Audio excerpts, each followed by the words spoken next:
Bien, bien, profe, gracias a Dios. Pues aquí Sí. con mucho trabajo en la evangelización, pero gracias a Dios muy bien. Bueno, Hola bendito sea Sergio, buenas Dios. tardes. Hola, padre Guillermo, ¿cómo ha estado?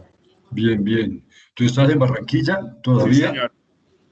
En Vea qué bueno, desde Barranquilla. allá. Muy bien. Sí, aquí, bueno, tal vez durante 3 años es lo que me dijo el provincial. Vamos a esperar a Ah, ver si son tres ¿Y menos. trabajas en qué? ¿En una parroquia o qué?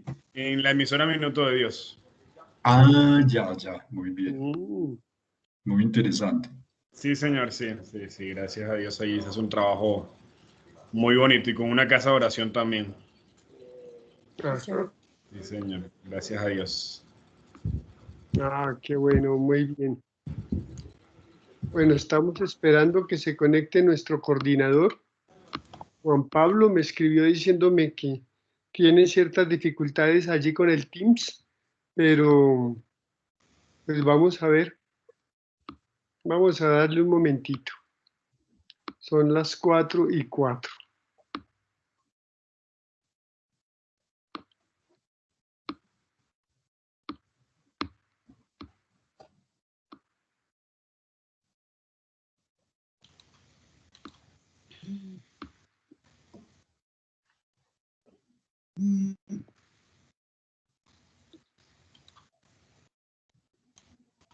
Si me vuelve a escribir que le está resultando muy difícil la conexión.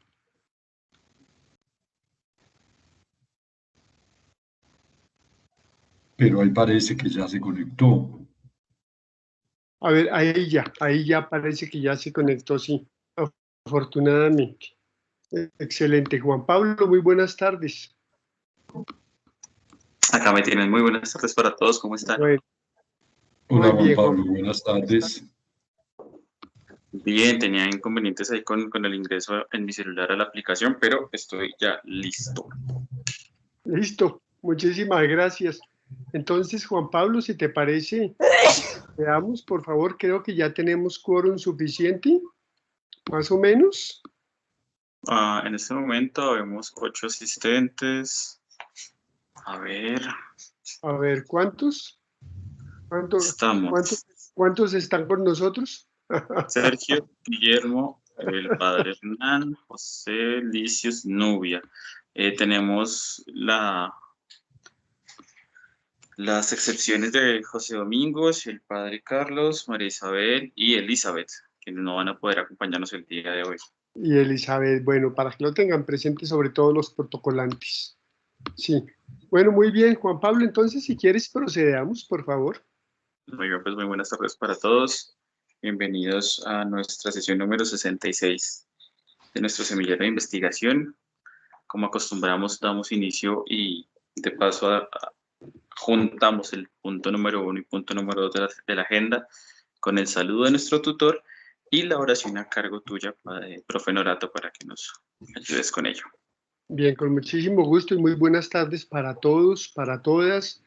En primer lugar, pues una bienvenida a Nubia Costanza. Ya en unos minutitos ella compartirá sobre ella con nosotros, y al padre Hernán, quien gentilmente pues ha aceptado acompañarnos en estas sesiones en torno a un personaje de gran tamaño para nuestra facultad, que es el padre Mario Perezón Tonelli.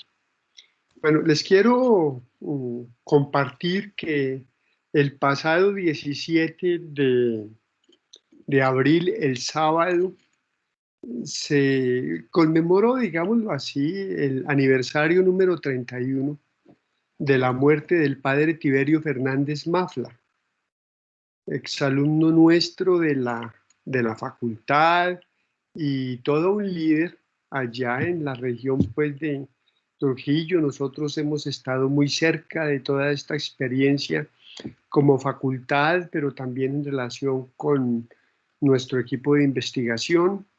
De hecho, nosotros como semillero ya estuvimos en una ocasión en Trujillo familiarizándonos con esta experiencia de las víctimas, de los familiares de las víctimas de la violencia en Trujillo. Bien, y hoy, por casualidad, que me pareció pues preciosa casualidad.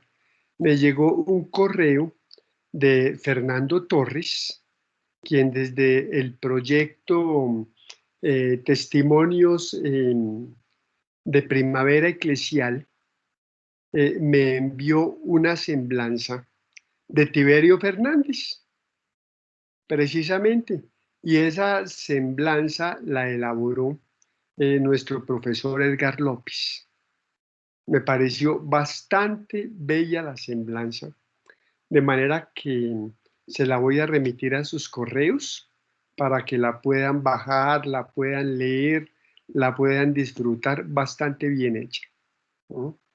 De manera que pues esa será una oportunidad más para pensar y encomendar también a todas esas víctimas que de una u otra forma va dejando atrás esa situación que vivimos en Colombia.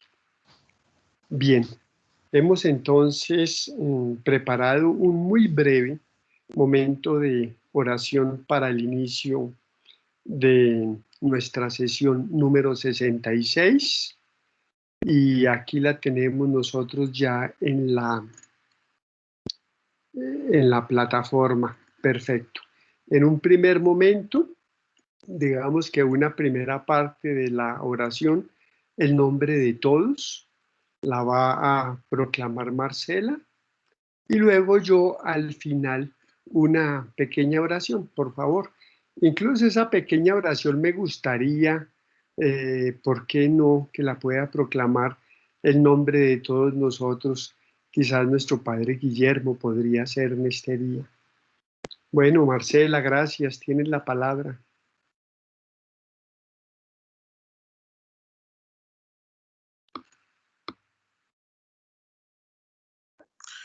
Marcela está silenciada. Hola. Listo, Marcela, gracias. ¿Sí están viendo la presentación? Perdón. Sí, señora. La estamos viendo. Ah, bueno, gracias. Listo. En el espíritu de la resurrección. El sepulcro está vacío y removida la piedra. Tú vives resucitado en una existencia nueva. Solo quien con fe te busca, con tu persona se encuentra. Cree en tu resurrección, quien de corazón vive la opción del amor y la solidaridad, como tú lo hiciste entre nosotros. Vivimos resucitados si sentimos tu presencia, en tu palabra, en el pan y en el hogar de tu iglesia. Resucitar es amar, saborear la experiencia de vivir con los hermanos compartiendo casa y mesa. Al resucitar, Señor, nos regalaste una nueva luz, una fuente de alegría, una flor de primavera. Vivir cada día en el espíritu de la resurrección debe ser nuestro ideal, para que el mundo sea mejor. Ven, Señor resucitado, camina con nosotros para que al ver nuestro caminar, el mundo crea que tú puedes caminar con todos.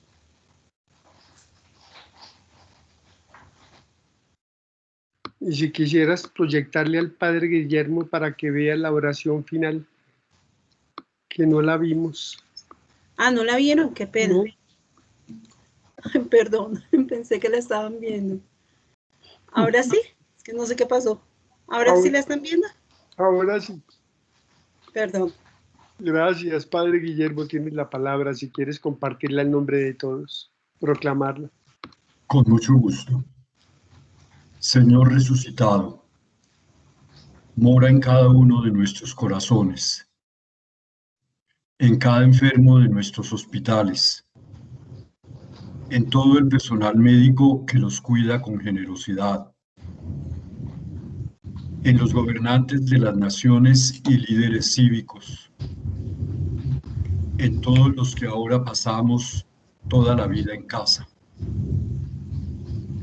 Mora en nuestros ancianos, en la gente encarcelada, afligida, oprimida y maltratada.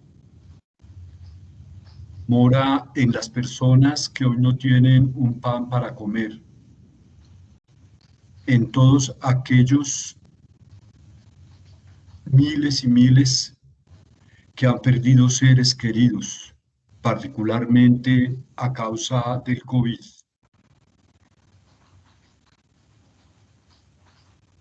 Marcela, si me haces el favor de subir un poco para que no me la tape la barra de las... Listo, espérate.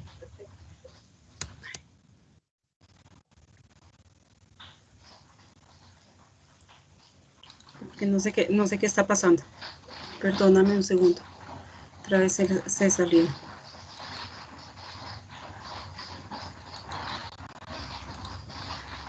¿Ahí le puedes ver? No, allá No. sí, pero todavía la barra me interrumpe, no sé cómo quitar la barra. Espérate un momentico. Ahí. Ahí ya, sí, muy bien. Agrándamela un poquitico. Eso, muy bien. Te encomendamos especialmente nuestra universidad y nuestra facultad. Todos nuestros estudiantes, profesores y colaboradores. Y a todos nosotros aquí presentes y nuestras familias. Que abunde la salud y que no falte lo necesario para estar bien. Que Cristo resucitado nos traiga esperanza, fortalezca nuestra fe, nos llene de amor y unidad y nos conceda tu paz. Amén. Amén.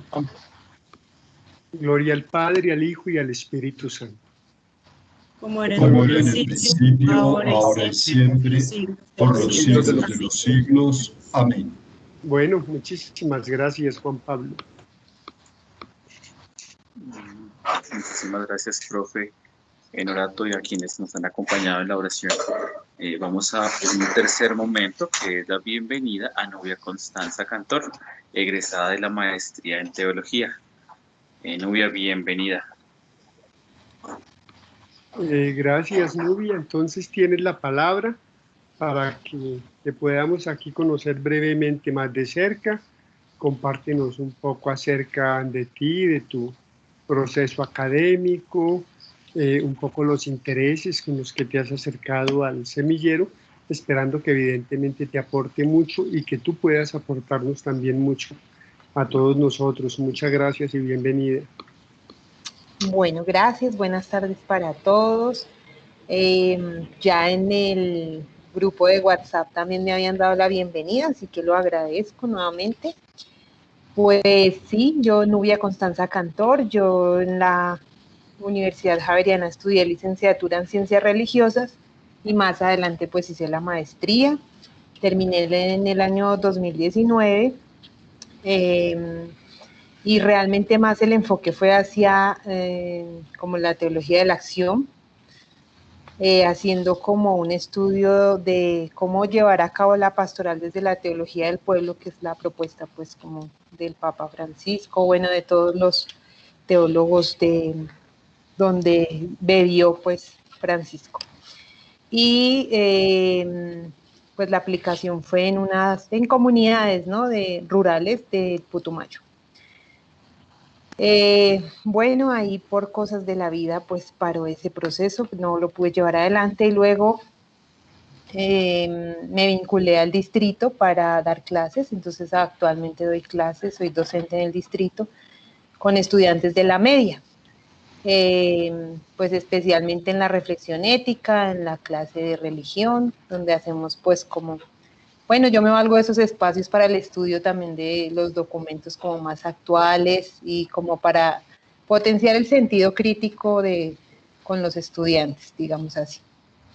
Entonces ahí hago como mi ejercicio teológico con los chicos de la media, ¿no? Bueno, y pues mi interés, yo siempre he sido como más bien aficionada al tema de como trasegar un poquito sobre los textos bíblicos, he sido muy curiosa, y desde que estuve en la maestría tuve el interés de acercarme al semillero, pero por tiempo no podía. Y ahora pues le pedí al profe si podía conectarme, o mejor dicho, vincularme al semillero, él amablemente me dijo que sí, y mi interés pues es sí como sumarme, ¿no?, al aprendizaje, aportar desde lo que yo sé y hago. Bueno, me considero como juiciosa y autoexigente, también me considero una persona crítica, capaz de aportar pues desde lo que soy y sé. Entonces, bueno, ahí estoy para aprender y dar. Muy bien, muchísimas gracias una vez más. Muy bienvenida. Muchísimas gracias, Nubia, bienvenida. Según la agenda, el cuarto punto corresponde a la lectura número 65. Esta estaba a cargo de José Domingos, pero tenemos pues una salvedad que dar para el grupo, para nuestros intereses como semillero de investigación, y es hacer el cumplimiento con lo que hemos planteado a la hora de la entrega y la realización de los protocolos. Para el caso del protocolo número 65, pues no se hizo la revisión correspondiente ni necesaria, y nuestro protocolante pues no se encuentra el día de hoy. Asimismo, pues es invitar al protocolante, y en este caso el revisor que soy yo, para la próxima sesión realizar un trabajo pues más bien con prontitud, que podamos desarrollar los protocolos en tiempo indicado para poder, por un lado, tener una lectura en un primer filtro, y por otro lado, pues que también el profesor Norato nos acompañe en esas correcciones y en esas observaciones. Entonces, pues reducir todo el espectro de máximo una semana para poder tener el tiempo lógico de un trabajo óptimo con relación a los protocolos. Teniendo esto claro, pues vamos a irnos al punto número 5 de nuestra agenda, que es el diálogo sobre el padre Mario Perezón y su contexto. Las fuentes, como lo habituamos, se encontraban en el blog, y el día de hoy modera nuestro invitado, el padre Hernán Cardona. Padre, bienvenido a nuestro semillero de investigación. Bueno, de nuevo un cordial saludo y muchas gracias por la invitación. Pues José Alfredo varias veces había comentado sobre esta experiencia realmente que parece muy bonita, muy profunda, y yo los felicito. Nada más oír hablar de 66 reuniones, pues habla por sí solo. De manera que en realidad felicitarlos y agradecer la invitación. Bueno, del padre Mario yo quiero empezar diciendo que pues yo no soy el experto en él, aunque seamos de la misma congregación salesiana, pues porque no he compartido con él todos los procesos, compartí algunos, pero no todos. Sin embargo, a raíz de una investigación que estamos haciendo en la Facultad de Teología, pues he tenido la posibilidad de acercarme más a todo este proceso, y bueno, también compartí con él algunos años de la vida salesiana, de manera que puedo decir que conozco algunos elementos, pero me gustaría que entre todos pudiéramos sacar a la luz muchas situaciones que a veces se pasan por alto. Aquí en el semillero pues hay personas que a lo mejor lo conocieron como docente, otros fueron colegas de él, luego algunos han trabajado con él por decir, por ejemplo, el profesor Edgar López parece que conoció algunos aspectos particulares, José Alfredo, Fernando Torres, o sea, personas que han sido cercanos seguramente para usted.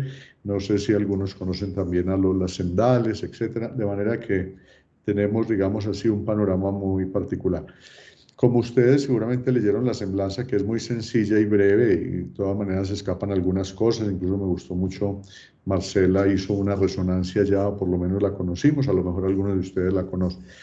Yo prefiero que entremos al diálogo, pero si quieren hago como una acentuación de unos aspectos muy sencillos, como decir, porque estamos en la semblanza, ¿no? Habrá después un encuentro para el método y la metodología, pero en la semblanza yo quiero como destacar unos 4 o 5 aspectos así muy generales. En primer lugar, creo que no pasa en vano el hecho de la familia. ¿Por qué? Porque la familia, los papás eran italianos que vinieron a Colombia. Estamos hablando que entre la Primera y la Segunda Guerra, algunos dicen mundial, otros dicen guerras europeas con Oriente, bueno, como sea, eso generó una migración lo podríamos colocar en el nombre de hoy, migraciones, desplazamiento de algunas familias. Recordemos, por ejemplo, todo el movimiento italiano que hay en Chile, Argentina, Uruguay, por mencionar alguno. Entonces, yo creo que esto de la familia, la venida primero de quien sería su papá, después de la mamá, que llegaron, digamos así, en un ambiente sereno y tranquilo, es muy interesante porque le va a permitir a Mario Perezón, cuando va a Italia, no solamente llegar como un latinoamericano que va a estudiar en Europa, sino que él va a tener la ocasión, y hay grabaciones sobre ello, de lo que le significó conocer su familia, el norte italiano, y adentrarse en algunos movimientos de la familia, de la cultura. Incluso quiero contarles que Mario tenía o tiene un texto con más de 500 recetas de cocina. A Mario le gustaba la cocina y la cocina italiana para él fue una especialidad. Y no sé si conocen el restaurante Tramonti subiendo hacia Patios, ahí yendo hacia La Calera. Ese restaurante es de la familia de él. Y el nombre Tramonti, entre los montes, pues recuerda eso y tiene una especialidad a propósito de su cocina, ¿no? Entonces, yo creo que lo de la familia, a propósito de la semblanza, es un elemento particular. En segundo lugar, Mario fue una persona destacada a nivel intelectual, muy buen estudiante, buen hermano, muy reconocido desde el inicio por todos. Y ese hecho de la aplicación a sus estudios le permitió ser elegido, no el único, entre un grupo grande de salesianos que tuvo la ocasión de estudiar en Europa. En primer lugar, en Turín, donde estaba, digamos así, se llamaba, ustedes lo leyeron allí, el Ateneo Salesiano, que después va a pasar a Roma como la Universidad Pontificia Salesiana. Existe todavía la Universidad Pontificia Salesiana, una de las primeras universidades que en Italia y en Roma tuvo ese reconocimiento como Universidad Pontificia en la década del 70. Ese elemento de Mario, estudiante en Europa, pues yo creo que ustedes lo recuerdan allí en la semblanza, porque llegó en un momento en el cual está viviéndose toda la experiencia del Concilio Vaticano II. Y podría, pues, José Alfredo podría insistir en esto, hemos conocido a varios de estos teólogos y biblistas colombianos que vivieron esa experiencia. Por ejemplo, podríamos recordar también a Alberto Ramírez, a Humberto Jiménez, que son más de la Universidad Bolivariana de Medellín, pero pues aquí seguramente podríamos recordar también muchos entre los jesuitas, pero por decir sacerdotes diocesanos, que recordaban con enorme cariño ese momento en el cual ellos están estudiando y conocen a muchos profesores que son asesores de los obispos en el concilio. Entonces conocen los borradores de las constituciones, de los distintos documentos, conocen los debates, entre comillas, porque es el vocabulario de los estudiantes, los liberales y los conservadores, los que son de avanzada y los que, en fin, refrenan las cosas y van conociendo y nombres propios y personas, ¿no? Y, por ejemplo, hablar ellos en ese momento de Joseph Ratzinger, un teólogo alemán que también está como asesor, es un profesor, todavía no es obispo. Luego Hans King, por ejemplo, que está también naciendo, que recientemente murió, y hoy el periódico El Tiempo le dedica una página, ¿no? Muy interesante. Entonces, esa experiencia del concilio, luego el traslado de Turín a Roma de la universidad y el hecho de la ordenación.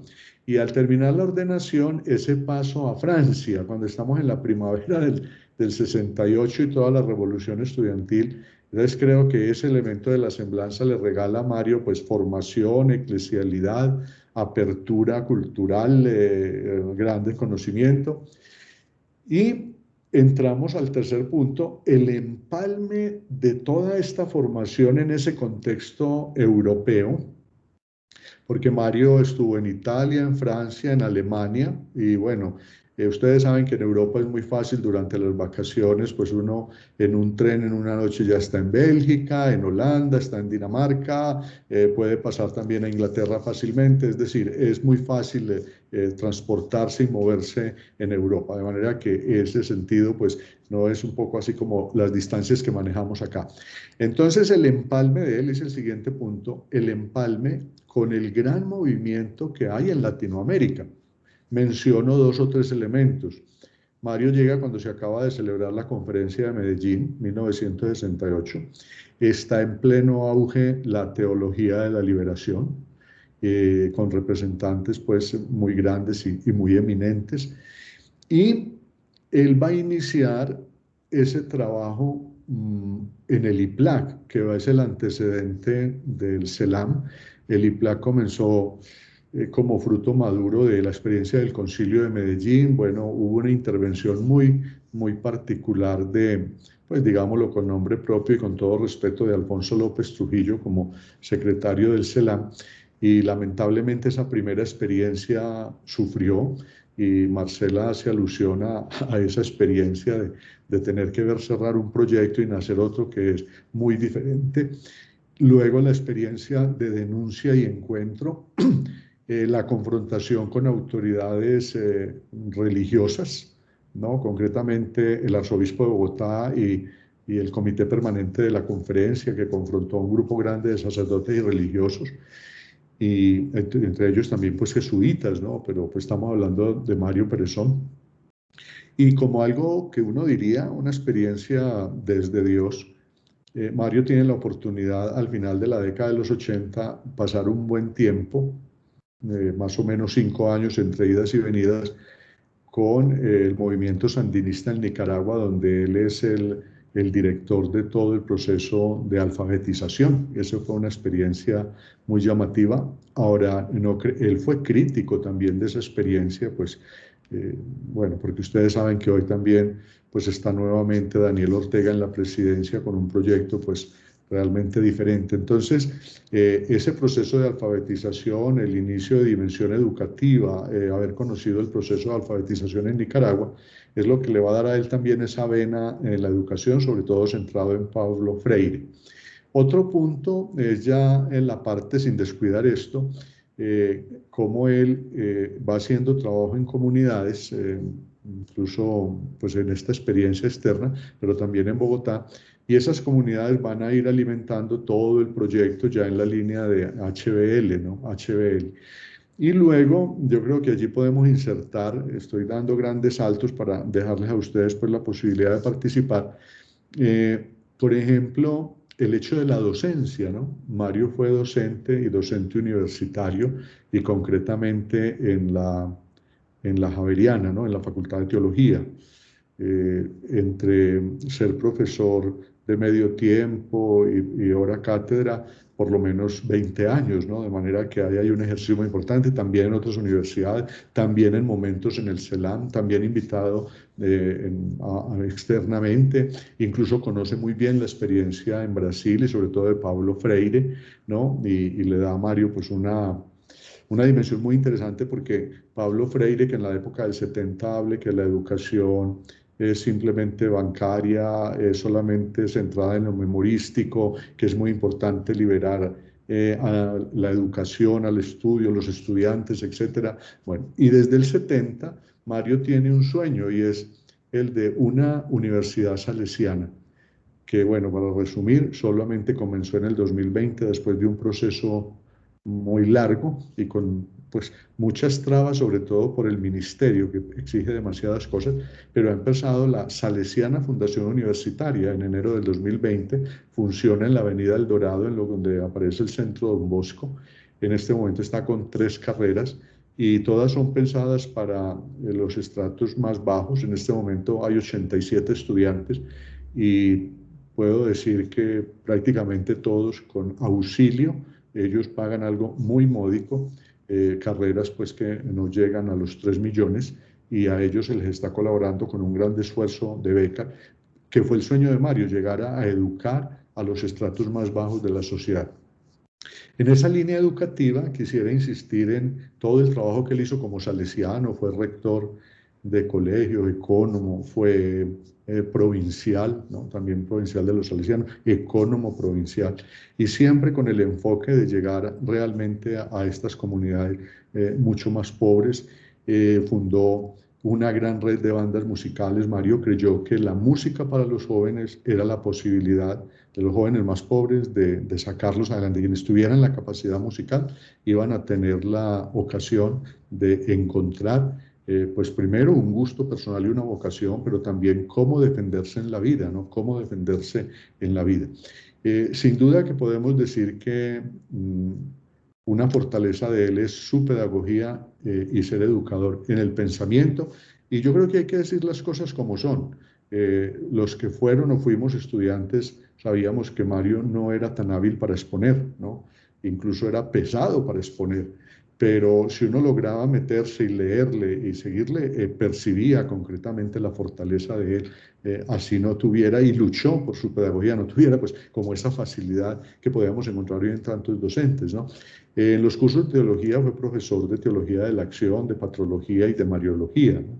E incluso algunos estudiantes conservan lo que fueron los módulos que él entrega. En la línea, y con eso termino, de la HBL, la Hermenéutica Bíblica Latinoamericana, yo creo que nosotros podríamos destacar varios aspectos. El primero, el aspecto teológico. El aspecto teológico en ese empalme de la teología que él estudia fruto del concilio y dentro del concilio, y lo empalma con América Latina. En la parte bíblica, él literalmente pues no es de formación biblista, pero uno puede mirar sus publicaciones, y yo se las, lástima, no sé por qué no las hice llegar en la semblanza, pero irán en el otro documento, y ustedes van a encontrar cómo él tiene textos como este.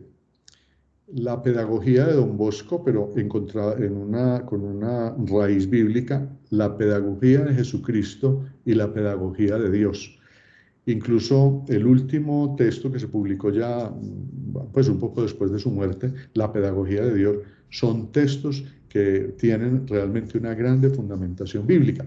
Pero quiero aludir a unas cartillas que no sé si se mencionan en la semblanza, esas cartillas que fueron naciendo en la época del 70 y el 80 y el 90, que eran cartillas de formación de las comunidades. Esas cartillas tienen incluso las imágenes y los rasgos ilustrados y los textos que él siempre, o a él lo hacían partir siempre de la realidad, pero iluminada con la Biblia.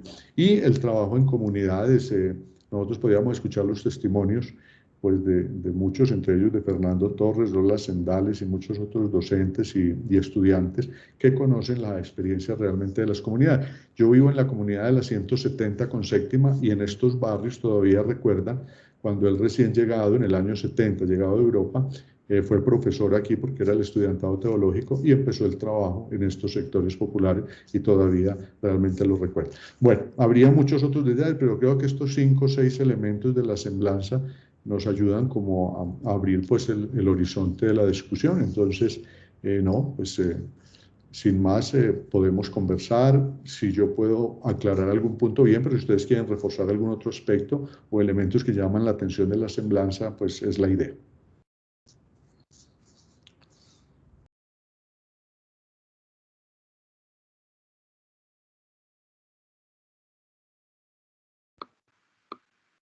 Bueno, muy bien, gracias, Padre Hernán, por la contextualización del contexto del Padre Mario Perezón.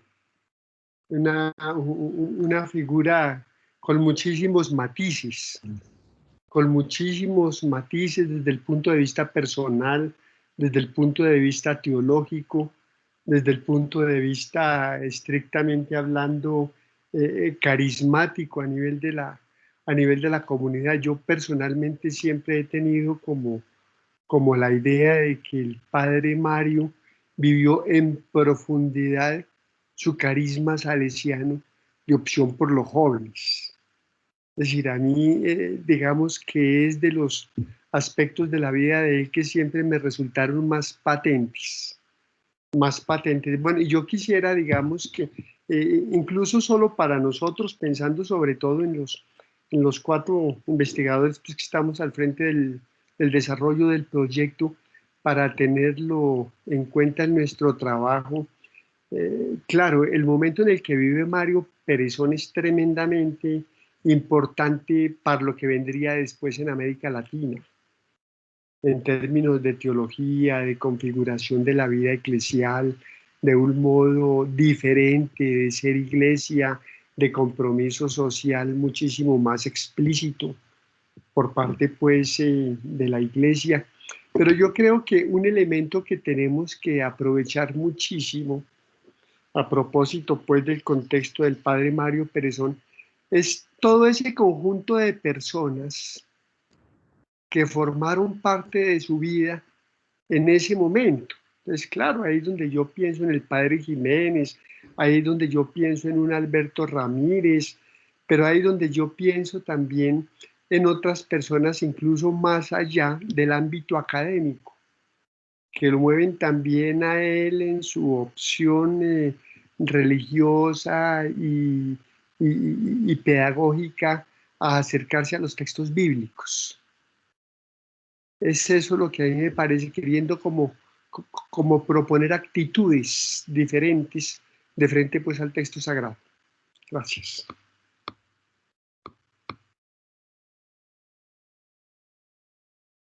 Sí, Juan Pablo, discúlpame, tú eres el moderador.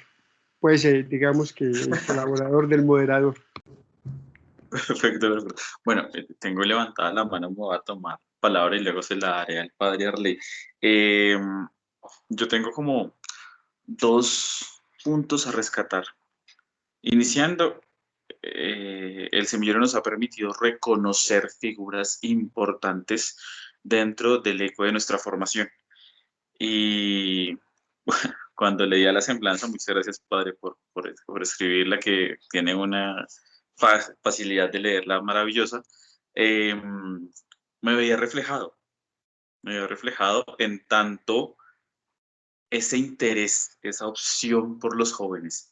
Y algo que me parece absolutamente maravilloso es, de alguna manera, la facultad de traer como que esos bienes del Concilio Vaticano II, ponerlos en juego en un ambiente puntual y hacer una hermenéutica. Definitivamente es de las cosas más valiosas que puede encontrar. Ahora que ya tú nos cuentas un poco más de cómo era como su carácter, yo no tuve el gusto de conocerlo, yo estoy un poquito joven, y es muy particular porque al hacer un reflejo puntual de mi vocación docente, pues uno encuentra los matices con la música, como digo, con la opción por los jóvenes, con la formación juvenil, con el apoyo a esas comunidades y con ese ánimo de meterse como de cabeza, de lanzarse de cabeza, a llevar el evangelio, a llevarle una crítica sobre todo. Nosotros pues tuvimos la fortuna junto a Liz, que nos encuentra y de estar en los 50 años de la Conferencia Episcopal, y le robó unas palabras al padre Pedro María Trigo, muy bonitas, y fueron que nosotros en América Latina somos muy religiosos, somos muy católicos, pero somos muy violentos. Y asociado a eso también nos exponía y nos decía la importancia de tener una creencia un poco más crítica, de poder acercarnos a la Sagrada Escritura y de poder ponerla en un contexto un poco más lógico. Yo creo que esa misión teológica es algo maravilloso y el padre Mario es un precursor de eso, es un precursor también de nuestro semillero. Entonces es muy valioso poder tenerlo aquí en esta contextualización porque definitivamente da luz e ilumina un proceso que en lo personal pues es el mío y muy seguramente también tocará el de mis compañeros, algunos de ellos. Muchas gracias, padre Hernán, y te ayudo aquí con las manitas, el padre Arley. Bienvenido, padre. Muchas gracias, Juan Pablo. Un saludo cordial. Hubo algunas dificultades al inicio, pero gracias a Dios logré participar de todo. Yo fui alumno de Mario, fui alumno en Mariología y en Patrología. Y estuvimos trabajando un tiempo. Él se vinculó con ACED y estuvimos haciendo equipo de trabajo en torno al tema de la educación y Fue una experiencia muy interesante de trabajar a partir de una lectura crítica de la parábola del buen samaritano en el campo educativo, que sirvió para uno de los congresos de educación nacional, en el que participó también el padre Alberto Parra, y que ese texto iluminó bastante el quehacer del Congreso Nacional de Educación Católica, y él se vinculó. En la semblanza, yo considero que Mario es un hombre polifacético, pero fundamentalmente es un religioso comprometido que aporta un liderazgo importante a su congregación, no solamente en el campo de gobierno con todos los desafíos que eso tiene, sino también como rector, en donde él puede vivir y aplicar parte de, digamos, de su condición de educador y de un educador crítico que está haciendo siempre un aporte que va más adelante del trabajo. Yo creo que además de ser un trabajador incansable, es un visionario que siempre quiere aportar elementos teológicos, elementos, digamos, también pedagógicos y elementos humanos para el correcto desarrollo de una pedagogía. Y en ese, además de ser un religioso con un liderazgo importantísimo en su congregación religiosa, también es un académico que hace un aporte importante en la universidad. Yo recuerdo las clases de Mariología, que eran clases que a todo el mundo le tenía miedo, y cuando nosotros, o sea, nadie quería ver Cristología, y cuando dijeron que las iba a dar el padre Mario Perezón, todos los de los otros cursos se pasaron para y se formó un curso altísimo. Incluso tuvimos problemas porque querían mandar gente para el otro curso, porque el aporte que él había hecho en patrología era significativo. Entonces, él hacía con un humor negro interesante, se burlaba de nosotros, pero se logró percibir el gran aporte académico, no solamente desde esa asignatura de la Mariología, haciendo una lectura latinoamericana de la figura de María, sino también con una profunda exégesis bíblica del Evangelio de Lucas, de todo el tema de lo que significa la subversión de la realidad, del cambiar, del transformar a partir del Magnificat. Entonces, considero que eso es otro aspecto muy relevante en la vida de Mario, que es un académico no solamente con un aporte en cuanto educador, sino también como visionario de la teología a partir de su sensibilidad latinoamericana. Y por otro lado, yo creo que también es un pedagogo que participa en diferentes campos de reflexión y que se van generando tertulias, que se van generando documentos, que se van generando visiones de la pedagogía y de la educación en Colombia, que yo creo que se convierten en una riqueza obviamente para la vida religiosa, porque en últimas es un religioso que desde esa identidad aporta en la teología, aporta en la sociedad, aporta en CONACET, aporta en la universidad. Entonces, en ese sentido, yo creo que es un hombre muy polifacético y bueno, con sus particularidades, ¿no? El último tiempo estuvo bastante enfermo y sin embargo, el trabajo ahí aguerrido, y uno iba hablaba con él, y no obstante los dolores, él seguía trabajando como con esa fuerza, con esa vitalidad, y no centrada en él, sino centrada en su visión de iglesia, en su visión de congregación, con una visión crítica también incluso al interior de sus hermanos religiosos. Entonces, eso era una alegría escucharlo hablar, y sobre todo cuando tenía ese humor que encantaba.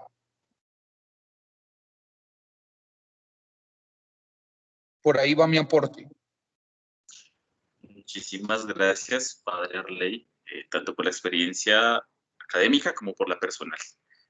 Padre Guillermo, tienes la palabra. Gracias, Juan Pablo. Bueno, muy brevemente mi aporte.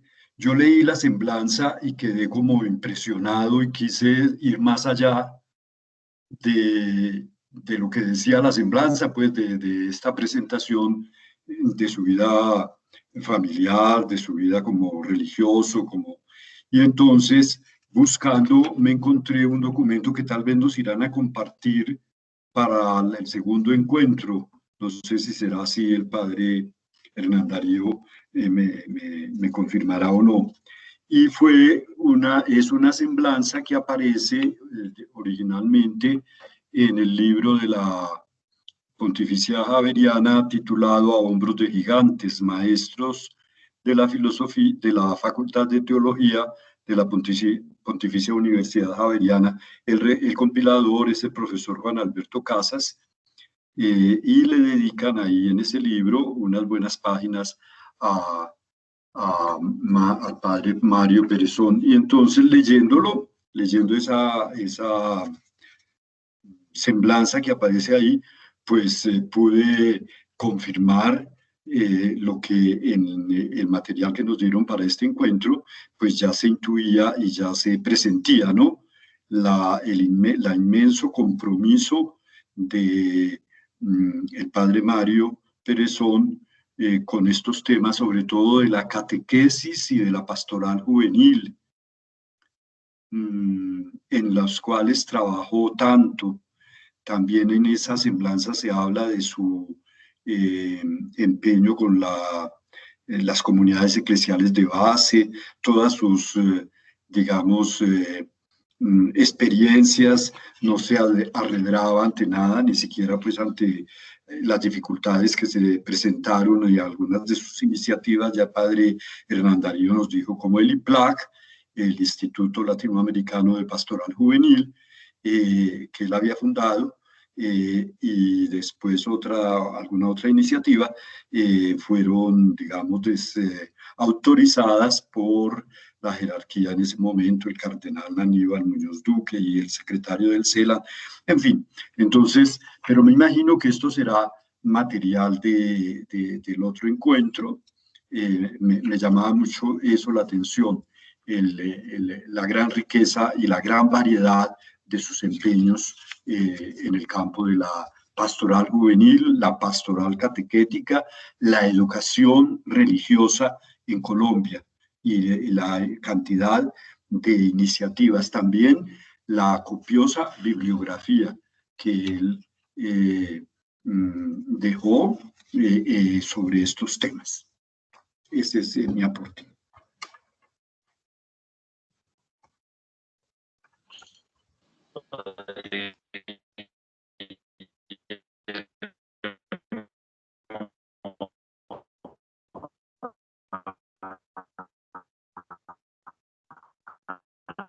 Agradecemos mucho tu aporte. Bienvenido. Rubia, tienes la palabra. Bueno, yo tengo como una pregunta. En el inicio de la semblanza dice que, o bueno, me parece, ahí dice que el papá de el padre Mario también fue religioso y salesiano. Entonces, pues pregunto si, bueno, como en este sentido también ver que de ahí bebe pues como todo el carisma o la espiritualidad salesiana, pero pues pregunto si se ordenaría o algo así, supongo que no. Pero es como una pregunta o una duda, inquietud que me surgió. Y luego rescato mucho a lo largo como de la lectura, que siempre el padre Mario, pues en medio de sus estudios y de todo, tenía como una iniciativa para llevar a cabo, y siempre con las personas como de contextos populares o vulnerables o esto, que creo que es como el plus de la cuestión, como lo que le da ese tinte tan significativo, hacer, pues como llevar a la práctica o a lo real, a lo concreto de los contextos, esto que dice al final de volverse uno maestro carismático popular, y como que ese tinte lo pone en todo. Entonces me ha parecido como que su legado educativo pastoral, pero también como cada una de sus acciones, pues fueron un gran legado, apalancaron muchas cosas. Uno de mis hermanos, por ejemplo, estudió en estos colegios salesianos nocturnos porque pues las condiciones nos llevaron a la nocturna porque no se podía de otra manera. Entonces como que uno también lo tiene, o sea, como experiencia, pero en esto, ¿no? En oportunidades para. Entonces, pues en ese sentido como que valoro, me gustó mucho como lo que se iba recogiendo, porque le da como rostro a todo lo que el padre Mario llevaba adentro y pues lo ponía por obra.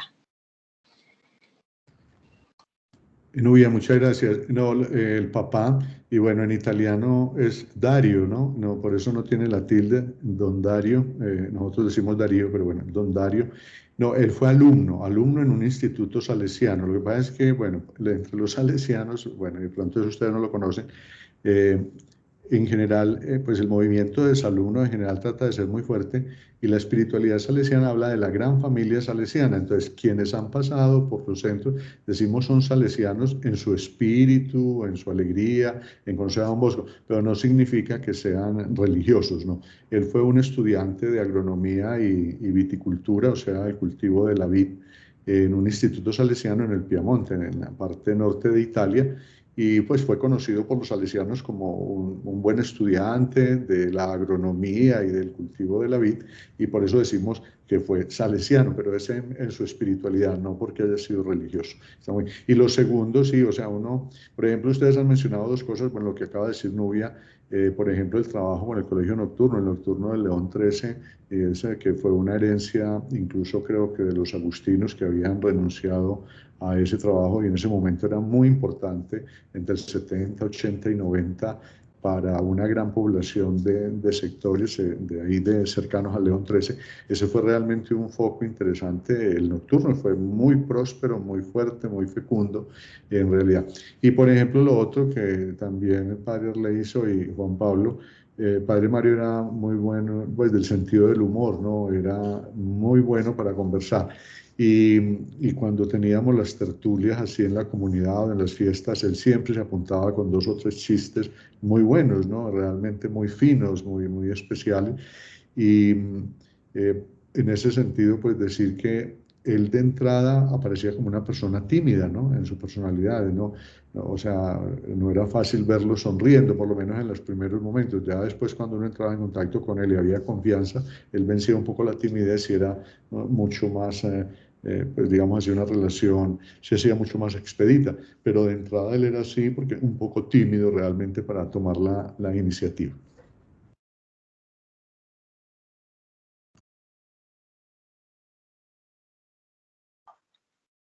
Yo quiero hacer otro apunte, es fijarme un poco también en esa relación que nos habla y que determina un poco su vida, es la relación entre fe y ciencia. De alguna manera estamos acostumbrados a llevar a dos extremos completamente diferentes estos dos aspectos propios del ser humano, y él hace que estos dos aspectos se unifiquen, se permitan ser uno, y además aportar profundamente la reflexión teológica, que en su momento asumo yo que hace 50 años pues era bastante complicado, bastante difícil traer esas ideas de las cuales ya hemos hablado varios y hacerla en un país como Colombia, de corte conservador, ¿no? Con esa cepa fuerte que tenemos como cultura.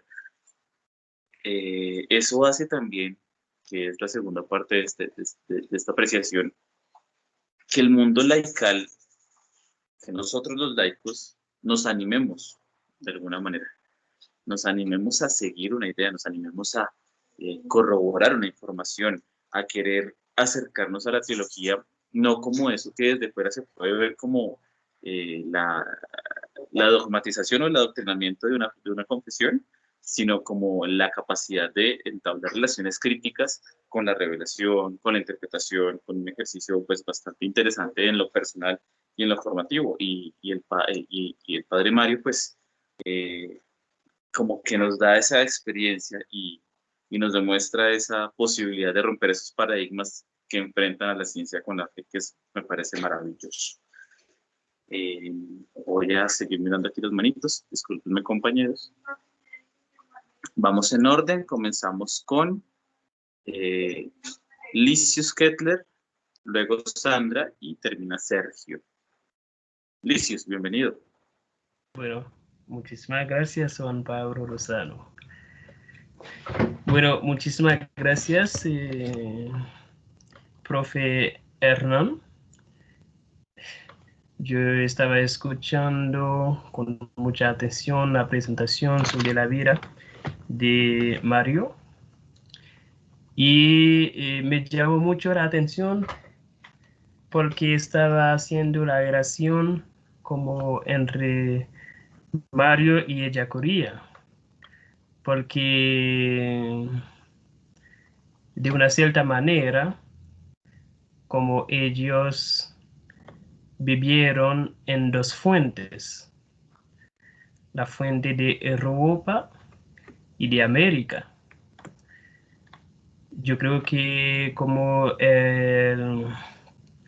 la relación es como más relevante cuando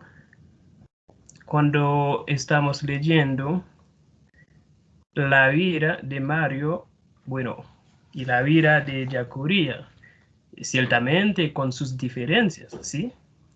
Pero yo tengo una pregunta, porque cuando John Sobrino está hablando de Ellacuría, John Sobrino añade un cuarto elemento a las tres dimensiones para entender el pensamiento de Ellacuría, como las tres dimensiones que plantea Ellacuría, que son la cuestión de cargar la realidad y encargarse de la realidad y cargar por la realidad, y Sobrino añade un cuarto elemento, dejarse cargar por la realidad. Yo no sé, y eso, según Sobrino, eso es la dimensión de la espiritualidad o la dimensión de la gracia en la vida de Ellacuría. Yo no sé cómo usted, Padre Herman, podría ayudarme a entender cómo en la vida de Mario podemos destacar esta espiritualidad, esta dimensión de dejarse cargar por la realidad, especialmente la realidad latinoamericana. Gracias. Gracias, Licius. Pues hay muchas dimensiones, pero de pronto con un ejemplo sencillo podría intentar responder. Por ejemplo, el sueño de una universidad salesiana en Colombia. Él lo pensó desde 1970 y solo se realiza en el año 2020. ¿Y por qué? Pues porque hay muchas situaciones del país, nada más empezando por la gran cantidad de universidades y fundaciones universitarias que existen en el país. Entonces, los mismos salesianos, no digamos que estaban en contra, él decía, piensen bien ese proyecto, y él tuvo que enfrentar esa realidad, tuvo que enfrentar por 50 años, o sea, ese es dejarse llevar por la realidad. Él mismo en las grabaciones que tiene, la manera como comenta los momentos en los cuales las autoridades eclesiásticas le cierran el proyecto, pues no a él, a los que estaban involucrados en el IPLAC, por ejemplo, y luego el cierre incluso del periódico Denuncia y Encuentro. Y pues aquí en confianza yo puedo comentarles que Mario fue propuesto muchas veces para provincial entre los 70 y 80 y nunca fue nombrado provincial porque se hacía consulta, no era votación y tenía una fuerte corriente y jamás miraron para acá, solamente vinieron a mirar hacia él más o menos en el año 2006, 2007 y mire, entonces yo creo que estos ejemplos muestran, o sea, cómo uno tiene que hacer, pues, compenetrarse con la realidad, no solamente con las alegrías y los triunfos, sino que también tiene que, uno debería poder asumir los gritos, los sufrimientos, para que realmente se vuelvan esperanza de la comunidad, ¿no? De manera que ese es como un ejemplo muy concreto. Luego la experiencia que vive en Nicaragua, en esa Nicaragua después de Anastasio Somoza, ¿no? De esa dictadura de Anastasio Somoza, participar en ese proyecto de alfabetización como por 4 o 5 años, que seguramente aparecen los frutos, ¿no? Estaba allí pues Cardenal, Scotto, Ramírez, que fueron personajes con los que él pudo hacer realmente un equipo, y luego mirar lo que está sucediendo en este momento. En fin, hay una confrontación realmente muy fuerte. Entonces sí, hay experiencias en él. Luego, creo que fue Arley el que habló de la enfermedad del padre. Él más o menos en el año 1995 apareció con un cáncer en la médula espinal. Y en ese momento él pues asumió la situación, y los familiares, porque no fue iniciativa de los familiares, lograron averiguar, en ese momento era posible hacer un tratamiento en los Estados Unidos. Él no quería, pero la familia, la presión, y se hizo el tratamiento. Y el médico que le hizo el trasplante de médula en los Estados Unidos le dijo: padre, usted con este trasplante podrá vivir, pues si Dios así lo permite, unos 20 o 25 años. Y fueron exactamente 25 años. De modo que cuando volvió a aparecer ahora el cáncer, él tenía muy clara esa realidad que le habían dicho en el año 95, ¿no? Entonces, no sé si los ejemplos, Liz, usted dan la claridad. Muchísimas gracias, profe Hernán. Gracias. Viviana, bienvenida.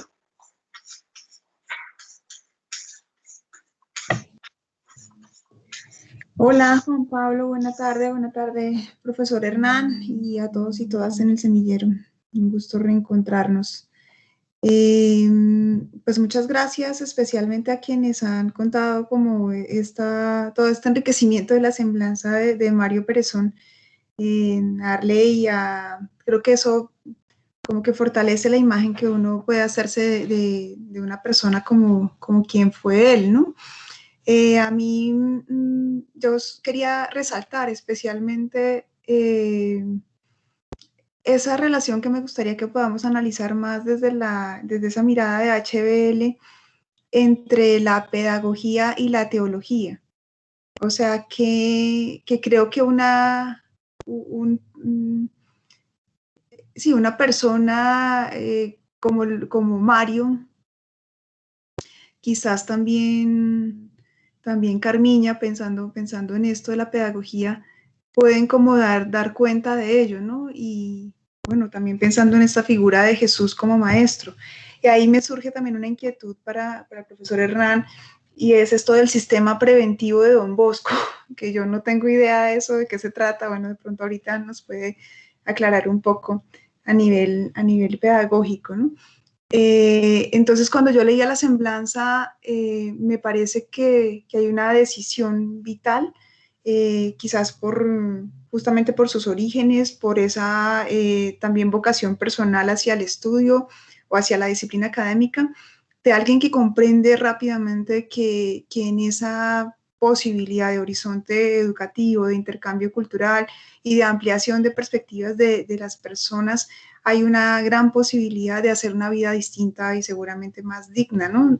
Y por eso yo imagino como su empeño en ofrecer estas posibilidades a aquellas personas más vulnerables en la sociedad, lo que llamamos pobre. Ahí también a mí me queda como un vacío en la semblanza, que me imagino pues es parte de lo que se está trabajando. Aunque parece muy evidente, yo no lo conozco y quisiera quizás una ampliación de esto, y es la relación del pensamiento de Mario Perezón con la teología de la liberación. Si él es directamente un protagonista de esta teología, o si conversa con esa teología a través del legado de la Conferencia de Medellín, o por otros caminos, más bien a través de este proceso de dimensión educativa. Yo pensaría que él en ese caso sería más bien un protagonista y un aportante a estas líneas de la teología de la liberación, ¿no? Pero bueno, son como las inquietudes que me surgieron de leer la semblanza y sí, claro, digamos como un gran interés por conocer a alguien que parece incluso tan cercano a nosotros, ¿no? Estuvo ahí en la facultad, o sea, como alguien quizás de la entraña pues del país, de comunidades aquí en Colombia y de la academia. Me parece también muy interesante eso que decía Arley, como de los aportes académicos, ¿no? Y pues que realmente, bueno, porque yo no los haya escuchado no quiere decir que se desconozcan en la facultad, pero sí también quisiera saber qué tanto se conocen, ¿no? Y quizás sí las posibilidades, por ejemplo, de una impresión facsimilar de aquellos aportes que él hacía a sus clases o esos documentos, ¿no? Que terminan siendo casi ya tesoros, me imagino, en esos, bueno, como en esa didáctica, que la imagino profundamente pedagógica e influenciada por todo esto que ya todos ustedes han mencionado.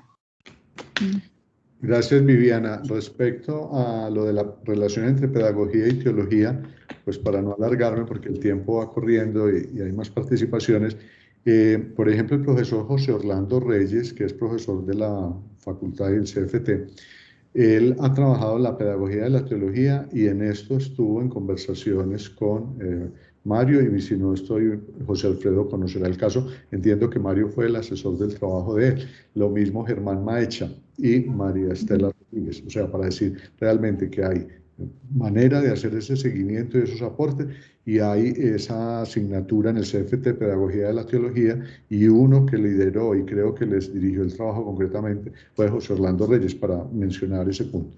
Segundo, el sistema preventivo. Este es un método educativo de San Juan Bosco del siglo XIX, hay que colocarse en el contexto del siglo XIX, donde la gran mayoría de los colegios, por lo menos en Italia, era una educación represiva concretamente. Y Juan Bosco hizo una propuesta de que a los jóvenes no era con la represión, sino con el aprecio, la comunicación, hoy diríamos el encuentro, y él propone en lugar del método represivo, el método preventivo. Entonces, no castigar porque se equivocó, sino prevenir. Y puso 3 fundamentos en ese sistema educativo que son la razón, o sea, la posibilidad del encuentro, la conversación, dialogar, escuchar la posición del otro. Entonces, razón, la amorevolezza, que es muy difícil traducirla del italiano al español, porque es una amabilidad, es un amor marcado por la amabilidad y el cariño, pero también con el trabajo, el poner una meta, ¿no? En italiano se dice amorevolezza, algunos lo traducen que es la razón, el amor, pero hago caer en cuenta que es mucho más que amor, porque involucra la ternura, incluso ese como conmoverse con el otro, moverse con el otro, pero a la vez tener como líneas claras. Y la religión, pero pues esa era la palabra que se usaba en italiano en ese momento, pero no es la religiosidad, sino que haya una dimensión de trascendencia, ¿no? Que haya una dimensión de trascendencia. Entonces, esos son los pilares del sistema preventivo. Entonces, es adelantarse con los jóvenes. Juan Bosco, primero, de las primeras experiencias que hizo fue las cárceles, visitar las cárceles y trabajar con jóvenes de las cárceles. Y creyó que era posible realmente, entre comillas, pues la redención, y seguramente que sí. Pero él dijo, esto es más difícil para él, para su manera de ver la educación en ese momento, y dijo, yo prefiero prevenir. Y de ahí nace la expresión sistema preventivo. Y previene con la razón, con la religión y con la amorevolezza. Ese es en cuanto al sistema preventivo. Luego la tercera pregunta. Mario es un teólogo de la teología de la liberación. A mí pues no me corresponde darle ese rótulo. Lo he visto en listados, ¿no? Cuando dicen teólogos de la liberación en Colombia, y por allá no de primero, pero sí en la lista a veces aparece. Eso pienso que podría ser un objeto de una discusión. Yo sí creo que él hizo muchos aportes en ese sentido, nada más por lo que mencionaban.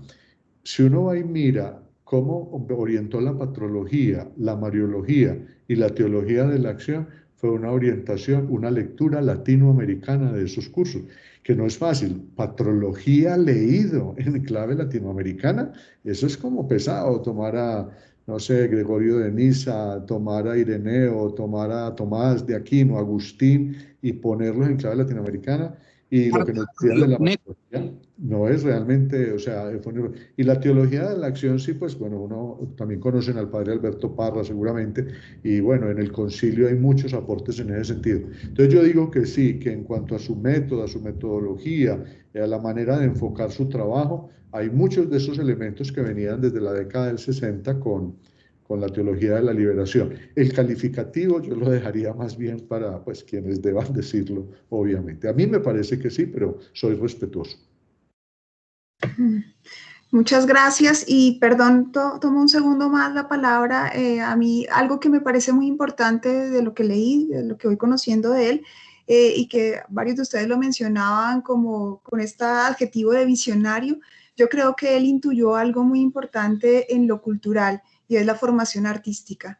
Yo creo que ahí hay una clave que probablemente todavía, así como usted dice, ese sueño que se tardó más de 30 años en consolidarse o quizás 50 años de la universidad, este asunto de involucrar en la perspectiva de formación y de educación las miradas artísticas, yo creo que son determinantes para realmente un cambio cultural, que es lo que necesitamos pues, como horizonte también ético. Creo que ahí es un gran visionario. Eso, perdón.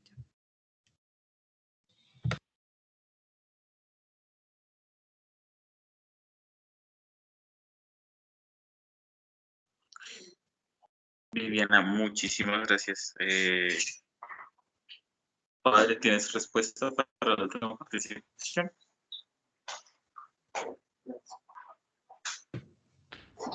Creo que Sergio está levantando la mano. Está pidiendo la palabra. Sí, lo tenemos, Sergio. Listo, Viviana, muchísimas gracias. Sergio, bienvenido. Tienes la palabra. Muchas gracias, Pererno, nuevamente por estar entre nosotros, por la semblanza que es muy rica. Además, bueno, Viviana se me adelantó, hizo algunas de las preguntas que yo iba a hacer, o por lo menos en el mismo sentido.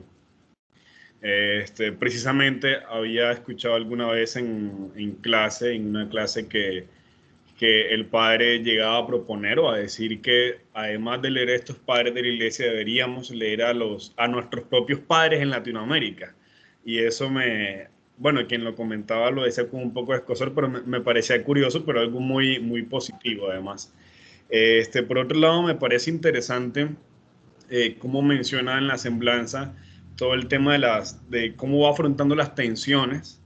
Y a mí eso me llama mucho la atención porque cuando hay una tensión frente a una propuesta, en el caso de los religiosos, hay muchas cosas, hay muchas variables en las que pensar, ¿no? Es decir, no solo está el nombre propio en juego, está el nombre de la congregación, está la evangelización, porque pues la evangelización podemos decir siempre está por hacerse, ¿no? Uno nunca sabe si lo que está haciendo, entre comillas, es correcto y si está haciendo un bien a las personas a las que está evangelizando.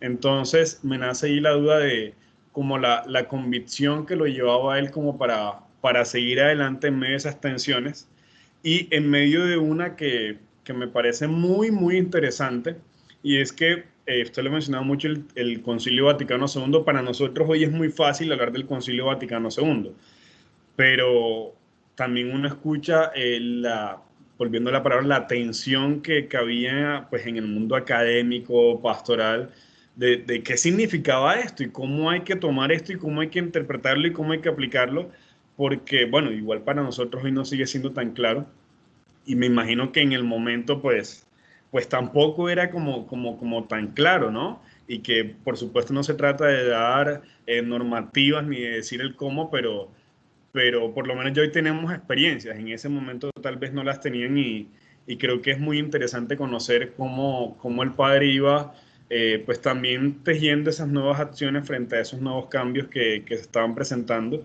y que ahí sí hay que decir que prácticamente el concilio estaba ahí por hacer, solamente estaban prácticamente los documentos, las experiencias sí eran como las primeras. Y como tercera cosa, no sé si tiene algo más que aportarnos, creo que pues ya he dicho varias cosas, pero si hay algo más que crea que pueda decir del aporte del padre, no sé si para ustedes como congregación o para nosotros en este ámbito académico.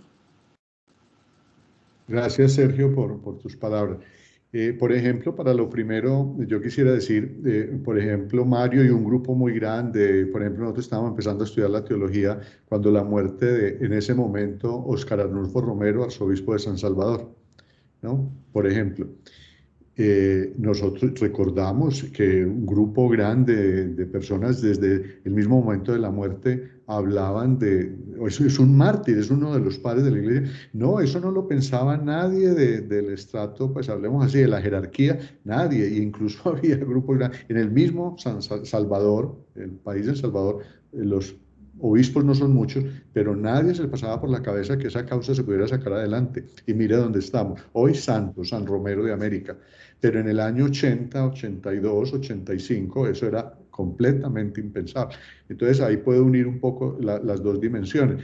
Y cuando Mario dice hay que leer nuestros propios padres de América Latina, pues está Leonidas Proaño, están todos estos mártires, bueno, desde México hasta la Argentina. Bueno, no nos metamos ahí porque nos vamos a alargar, pero para mencionarlo, pues que realmente ahí está. Luego en las tensiones, creo que Mario pues tuvo una ventaja muy grande y fue la siguiente. Primero, que vivió unas muy concretas, las del concilio, la revuelta de los jóvenes en París, la primavera de Praga, luego lo que él vive acá concretamente con el IPLAC, con la conferencia episcopal, etc. Y creo, puedo estar equivocado, que hubo un criterio que a él le alimentó esa parte y fue el significado de los signos de los tiempos en el Concilio Vaticano II. Eso de los signos de los tiempos, que yo lo digo con respeto, a ratos en las clases de teología los pasamos muy rápido y eso tiene un contenido muy serio y muy fuerte desde San Juan 23 en el Concilio Vaticano II. Entonces, él tocó así en carne propia cómo se gestó que en el concilio quedara lo de los signos de los tiempos. Y él lo manejaba muy bien. Y una característica de eso, sin ser yo el especialista en el tema, es que los signos de los tiempos generan crisis en el sentido griego, crisis, diacrisis, y en el sentido, como lo entienden incluso en los chinos. En la China, entienden, las crisis son oportunidades de crecimiento. O sea, siempre allí, cuando haya un momento crítico, hay la posibilidad de una novedad. Y eso es pascual. Porque la Pascua saca de la muerte la vida, de la esclavitud la libertad, del pecado la gracia, de la oscuridad la luz. Entonces, incluso en los evangelios, ustedes lo recordarán, que los relatos de la pasión van vinculando escenas de resurrección. La resurrección no es después de la cruz, no, ya en los mismos relatos de la pasión hay escenas de resurrección. Entonces creo que esa fue una manera como él lo vivió. Ahora, voy a decirlo de él, seguramente pues muchas situaciones de su salud fueron somatización de tensiones, eso también hay que reconocerlo. Y Pablo VI, San Pablo VI, los que lo conocen bien dicen que a él lo mató la tensión de haber quedado en medio de dos frentes muy por la mano derecha, los que lo jalonaban para decirle a usted se le fue la mano en la apertura del concilio. Debe recoger muchas cosas de lo que usted abrió con el concilio. Y por la mano izquierda lo jalonaban los que decían, usted se quedó corto en lo que debería haber hecho el concilio. Y esa tensión, quedar allí sintiendo jalones de lado y lado, pudo haber, pues, mucho, pero si quiere, digámoslo de manera figurada, mata esa tensión a Pablo VI, ¿no? Lo mata, realmente decir, quedar en medio de esos dos juegos. Pero son situaciones de las que se puede aprender sin duda. Muchas gracias, Padre Hernán. Vamos a dar la última participación por tema de tiempo. Marcela, bienvenida. Gracias, Juan Pablo. Padre, buenas tardes. Efectivamente, yo quisiera resaltar, pues yo tuve la fortuna en la maestría de contar con el profesor, con el Padre Mario de docente, aunque ese semestre él ya no iba a la universidad, lo acompañaba David Lara en el curso, pero tuvimos la ventaja porque sí le mandamos la razón con David de que quisiéramos estar con él. Entonces, más o menos cada 15 días teníamos el encuentro en la Casa de la Soledad, que él estaba viviendo ese semestre, en esa época estaba viviendo en la soledad, y sencillamente nos enamoraba con sus clases, y eran clases que duraban hasta las 10 de la noche y más o menos nos tenía que echar de la casa porque le preguntábamos y él nos contestaba hasta que alguien decía, bueno, ya estoy cansado, ya váyanse, ustedes también tienen que trabajar.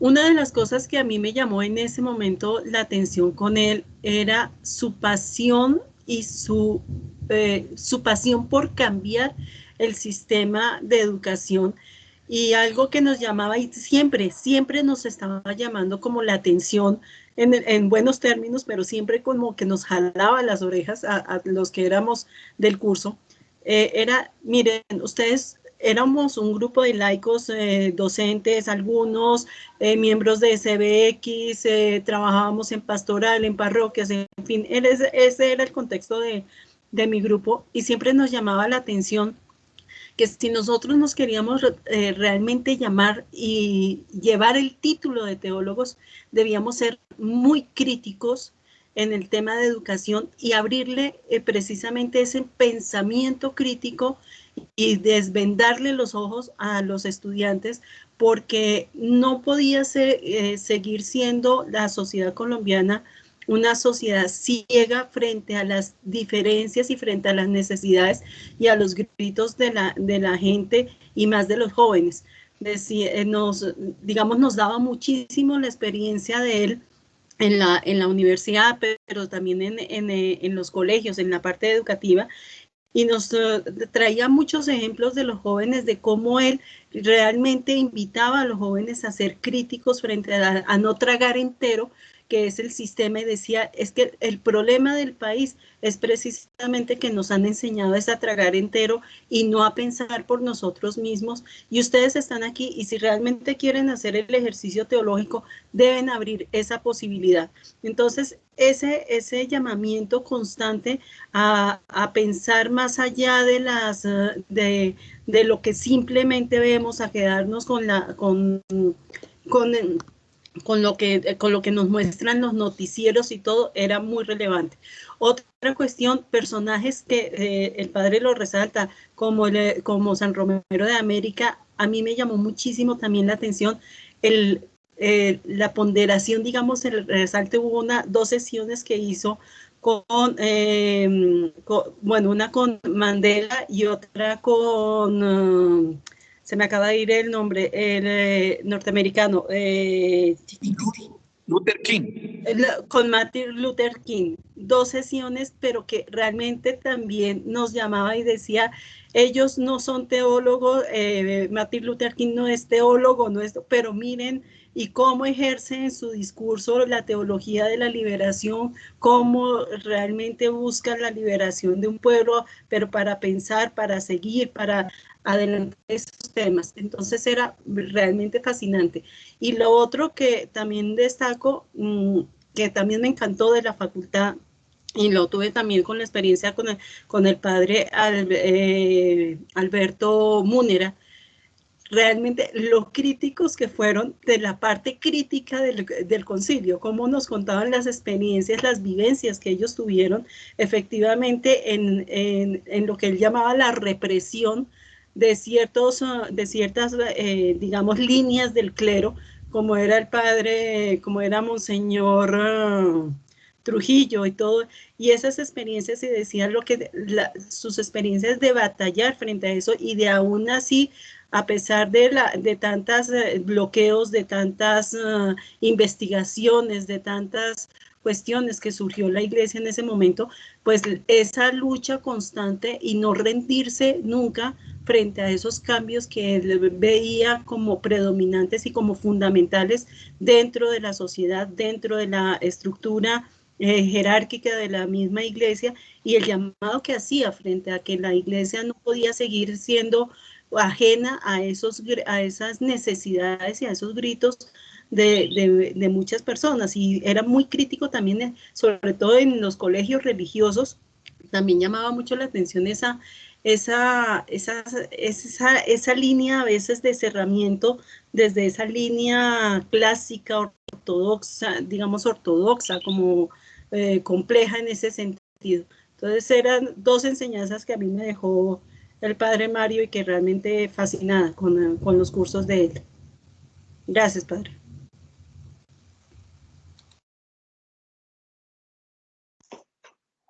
Muy bien, padre. ¿Algún eco para ir cerrando? No, pues completamente de acuerdo, ¿no? Reiterarles la gratitud por la invitación y bueno, antes soy yo el que aprendo pues, al escucharlos a ustedes y creo que nos ayudan también con muchos elementos para la investigación. Muchísimas gracias, padre. Bueno, hay un último espacio de varios en el cual queremos pues, redundar en el compromiso sobre la realización del protocolo con el tiempo determinado y también mencionar la importancia de realizar nuestro producto escrito. Apropiarnos de los textos implica también poder transmitir nuestras sensaciones y nuestras experiencias de cara a ellos.